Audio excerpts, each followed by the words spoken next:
tranquillement installé, hein, vous êtes bien dans le tribunal de la télé avec notre invité du jour, Sarah Martins, qu'on applaudit bien fort.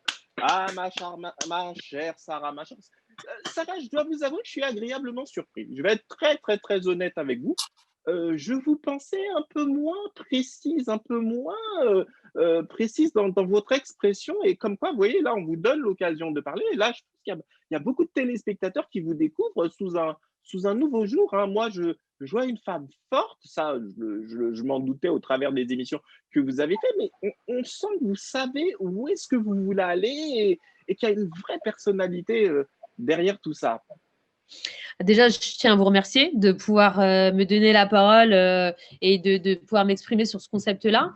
C'est un concept que j'ai créé depuis des mois maintenant. Hein. On est depuis mars dernier, donc on est pratiquement sur un an. Et j'ai pas fini d'aller jusqu'au bout de ce concept-là. C'est-à-dire qu'aujourd'hui, ok, il est carré et ok, je sais où je vais, mais il n'a pas fini d'être développé. C'est normal, Voilà. vous le commencez. Moi, ce que je voulais savoir, Sarah, c'est que là, sur BBM, c'est une première chose que vous mettez en place, mais est-ce que dans votre esprit, il y a d'autres business que vous aimeriez lancer? Bon, on sait qu'aujourd'hui, vous gagnez votre vie par le biais des placements de produits, comme beaucoup de personnes issues de la télé-réalité, mais est-ce que justement, il y a d'autres choses que vous aimeriez mettre en avant? En fait, ce qu'il y a, c'est que j'ai mis un peu entre parenthèses parce que je suis quelqu'un qui me met énormément de challenges. Je suis quelqu'un qui me met tout le temps des challenges. Et c'est vrai que là, BBM, on touche à mon petit bébé, entre guillemets. Le BBM, c'est vraiment, voilà, on parle de mon rêve de jeune fille qui aujourd'hui, moi, en tant que femme, avec l'expérience que j'ai pu acquérir durant toutes ces années-là, pouvoir le mettre vraiment sur pied et avec de la crédibilité. Donc, quand j'entends crédibilité, c'est-à-dire avec de l'expérience. Voilà. Et c'est mon expérience qui a pu me permettre déjà de le réaliser et deuxièmement, de pouvoir faire quelque chose de concis, quelque chose de propre, quelque chose de top, quoi, tout simplement, quelque chose de top. Et j'ai pas fini de le peaufiner. Aujourd'hui, je suis très fière de moi, hein, de ce que j'ai créé. Maintenant, BBM n'a pas fini de pouvoir se développer. Voilà tout ce que j'ai à vous Eh dire. bien, écoutez, c'est tout le bonheur qu'on vous souhaite. Hein. Je rappelle aux téléspectateurs, regardez, il y a l'adresse qui s'affiche actuellement au bas de l'écran. Hein. Si vous voulez vous faire relooker, écoutez, allez du côté du site internet de BBM. Immédiatement la parole à notre ami Daniel. Daniel, alors de qui souhaitez-vous nous parler aujourd'hui? Alors aujourd'hui, je vais vous parler de Jean-Pierre Pernaut, le présentateur emblématique du journal télévisé sur TF1, a salué les téléspectateurs ce vendredi 18 décembre lors du journal de 13 heures, en remerciant bien évidemment ses trois patrons, Patrick Lelay, Nonce Paolini et Gilles Pélisson. Passant le relais à Marie-Sophie Lacaro, qui présentera le JT à partir du 4 janvier 2021. Pour lui, ça a été une extraordinaire aventure depuis 32 ans, de 1980 à 2020. Jean-Pierre Pernaut va désormais se consacrer à de nouveaux projets au sein du groupe TF1. Voilà. Alors, c'est impressionnant déjà cette longévité. Moi, je ne sais pas si on retombera encore sur des journalistes qui ont eu une telle longévité, présenter 32 ans l'un des premiers JT d'Europe en termes d'audience. C'est franchement colossal, mon cher Vincent. Vous en pensez quoi? Oui, c'est énorme et puis surtout, les Français l'aiment et l'adorent énormément puisqu'il a une forte popularité. Il fait partie de l'une des personnalités les plus aimées des Français. Alors maintenant, pour ma part, Jean-Pierre Pernaut, moi, quand je le voyais, c'était plutôt pour m'évader, pas forcément pour voir le journal. Je regardais les régions, ce qui se passait et pas trop l'actualité. Mais c'est vrai que c'est quelqu'un qui a toujours eu son franc-parler, qui a toujours été direct. Vincent, ce que vous dites là, justement, c'était ce que vont dire ces détracteurs, c'était un des principaux reproches, justement, qui était fait à son journal. C'est-à-dire qu'on avait l'impression qu'on parlait plus d'actualité, mais que c'était un magazine, finalement. Oui, mais c'était voulu. Et puis lui, il n'est pas à la tête de la rédaction, donc on lui donnait aussi les sujets. Et après ça, Ah non, mon cher Vincent, alors là, c'est complètement faux. Il maîtrisait son journal de A à Z, Jean-Pierre Pernaut. il maîtrisait, mais après, il fallait un accord. C'est-à-dire que Oui, mais le journal, c'est lui qui en faisait la ligne éditoriale de A à Z, croyez-moi.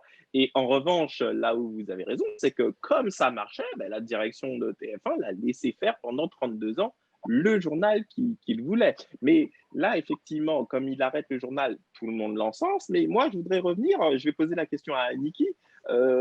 Vous avez certainement entendu parler aussi des polémiques, hein, puisqu'on lui reprochait d'avoir au lieu de faire un journal télévisé, de donner son avis, notamment dans la crise actuelle. On a vu qu'il a beaucoup critiqué le gouvernement actuel sur la gestion de l'épidémie. Est-ce que pour vous, Aniki, est-ce qu'un journaliste doit être là pour rendre compte de l'actualité ou, comme il faisait aussi Jean-Pierre Pernaut, donner son avis de manière indirecte?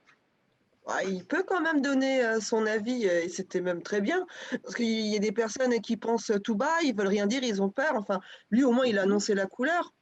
Et de plus, il est plus tout jeune non plus. Donc oui, pendant la crise du Covid, lui aussi, il est quand même à un certain âge, 32 ans dans la télé. Oui, il peut se poser la question s'il ne va pas le choper et puis pas en crever. En clair, c'était ça.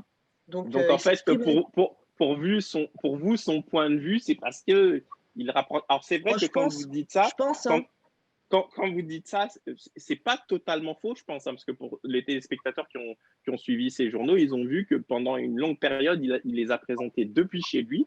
Et même quand les autres sont revenus sur le plateau de TF1, lui n'a pas souhaité. Il est resté effectivement les présenter chez lui. Et comme il a dit en toute honnêteté, c'est aussi une période pendant laquelle il a réfléchi avec sa femme, hein, l'ancienne Miss France Nathalie Marquez, de savoir s'il devait continuer à présenter le JT ou pas. Puis il a expliqué que au cours des grandes vacances, ils ont pris la décision d'arrêter. Ma chère Virginie Lady, est-ce que vous-même vous étiez téléspectatrice de ce journal de Jean-Pierre Foucault? Non, pas Foucault. Jean-Pierre Foucault. Non, lui c'est du côté de l'euro-million en ce moment, Jean-Pierre. Je regarde pas forcément les infos sur la 1, donc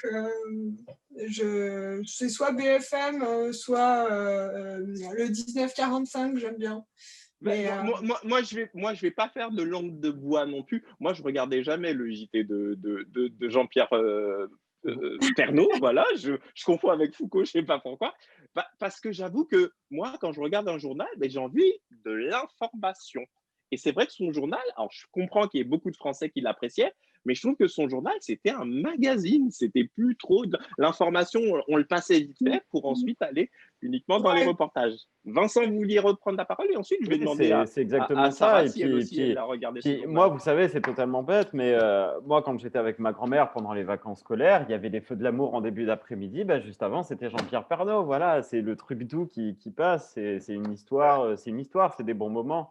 Donc, c'est ça que j'ai beaucoup aimé chez lui. Et puis, c'est vrai il était humain, en fait. On ressentait ce côté humain. Attention, il n'est pas mort, les amis. Non, il n'est pas mort. Non, mais bien évidemment que non, il n'est pas mort. Mais on le verra moins. On le verra moins, bien évidemment. Mais voilà, et en tout cas, il a eu une forte popularité, puisque quand son équipe a été filmée en Picardie, de là où il vient, tout le monde l'aime et l'adore, et puis il a vanté la Picardie. Donc non, il a que du point positif. Bon, en tout cas, je souhaite une très bonne aventure pour la suite. Ma chère Sarah, vous-même, est-ce que quand vous vous informez à la télé, vous regardiez de temps en temps ou souvent le journal de Jean-Pierre Pernaut? Pour être très honnête, moi, j'étais entre un peu le JT de TF1 et celui de M6.